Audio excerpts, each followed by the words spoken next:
que là où ils sont là, ils attendent la mort seulement.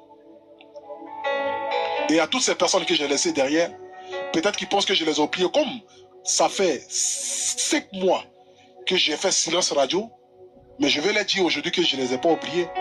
Et qu'aujourd'hui, ils sont devenus ma famille. Parce qu'aujourd'hui, qu'on le veuille ou pas, je transporterai cette histoire jusqu'à ma tombe. J'ai été en prison. J'ai vécu la prison. J'ai vu des frères. J'ai vu des gens qui n'arrivent même pas à manger une seule fois étant en prison.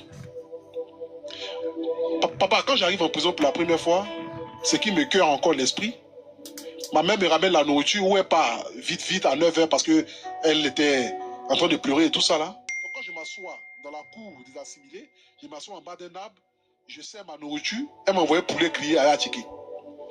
Donc j'ai mangé, les jeunes ont fait monter l'assiette pour aller distribuer aux autres.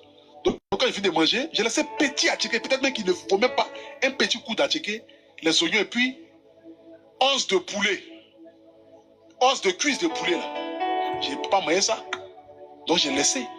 Et j'ai vu un gars qui a fait passer sa main entre les trous et qui me dit, ah Pouchou, donne-moi manger là.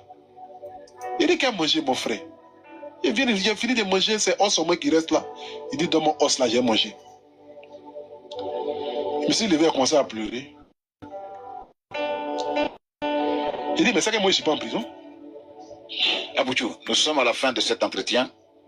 On va parler maintenant de ta famille biologique.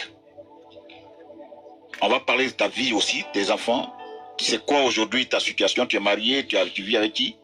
Parlons aujourd'hui là. Tu dis que tu as retrouvé tes oncles, tous tes parents, tout ça. Ça se passe bien? Le problème est réglé? Durant mon problème, j'ai mon oncle, qui est le frère de mon papa, qui est venu rester avec moi tous les jours que Dieu fait qu'il passait me voir.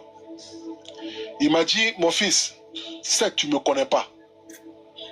On ne s'est jamais vu peut-être, ou bien peut-être qu'on s'est vu, mais tu ne te rappelles pas de moi. Mais je suis le frère de ton papa. Et que chez nous, les xénophobes, même si notre enfant a un problème, quel que soit là où il est, on ne peut pas le laisser dans le problème. Et cet oncle-là, il est magistrat. Il s'appelle Boubacar. Papa Boubacar. J'aimerais ici, à travers cette vidéo, lui dire merci. Parce qu'il est venu, il m'a parlé de mon père, il m'a parlé de ma vie, il m'a parlé de mes frères. D'autres vivent à Daloa, d'autres sont à Abidjan.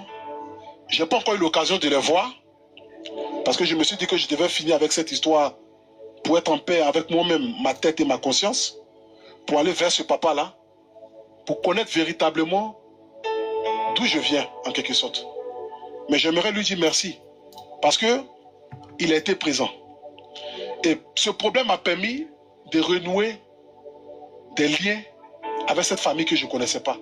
Peut-être que si je n'avais pas été en prison, j'allais vivre comme ça jusqu'à mes 100 ans. Puis quand Dieu allait m'appeler, peut-être je n'allais même pas connaître mes frères. Moi, aujourd'hui, je sais que j'ai des frères et sœurs. Donc, j'aimerais leur dire merci.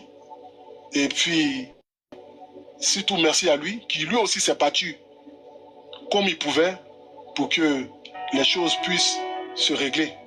Tu es marié, tu as... Moi, je ne suis pas encore marié, j'ai 5 enfants. Les détails de la ville d'Apoutou National dans ce sens-là, pardon. On continue, papa.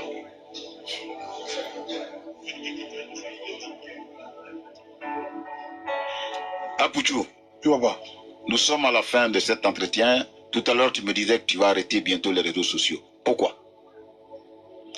Au fait, pas que je vais arrêter complètement les directs, mais sauf que je vais arrêter de faire les directs que je faisais avant.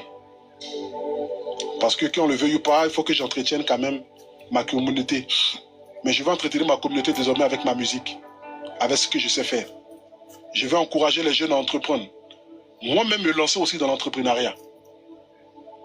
Parce qu'avant que je n'ai mon problème qui me ramène en prison, moi je gagne mon argent, j'achète terrain. Terrain là, c'est tandis ça ne pourrit pas, mais ça ne rapporte pas de l'argent. Or si j'investis dans des business, dans des machins et tout, j'ai de l'argent qui rentre à chaque fois. Si j'avais peut-être 2 ou 3 business qui m'attendaient, est-ce que j'allais demander à ce que, ah mon vieux, c'est comment, c'est chaud, si moi, il faut payer ma maison pour ce mois-là. Je me disais que même si je suis en prison, j'ai mon business qui marche, ça pourrait me rapporter de l'argent. Donc du coup, aujourd'hui, me lancer dans l'entrepreneuriat, dans le but que l'argent que je fais rentrer, je puisse aussi fructifier ça. Donc voilà. Est-ce que je vois cette question? Attends, je vais aller la voir. On est en train de conclure, Maïlé. Qu'est-ce que tu dis? André, quand est-il de sa relation avec Zagba le requin, la team PA? Zagba le requin, c'est mon frère. Oui. Voilà, Zagba le requin. Belem, s'il te plaît, tu peux me donner la liste des gens là? Parce qu'il ne faut pas que oublie quelqu'un. Hein? Belem, il faut envoyer parce qu'on a la fin. Hein? Viens, viens. Alors, viens, tu peux venir là. On peut se permettre tout maintenant parce que...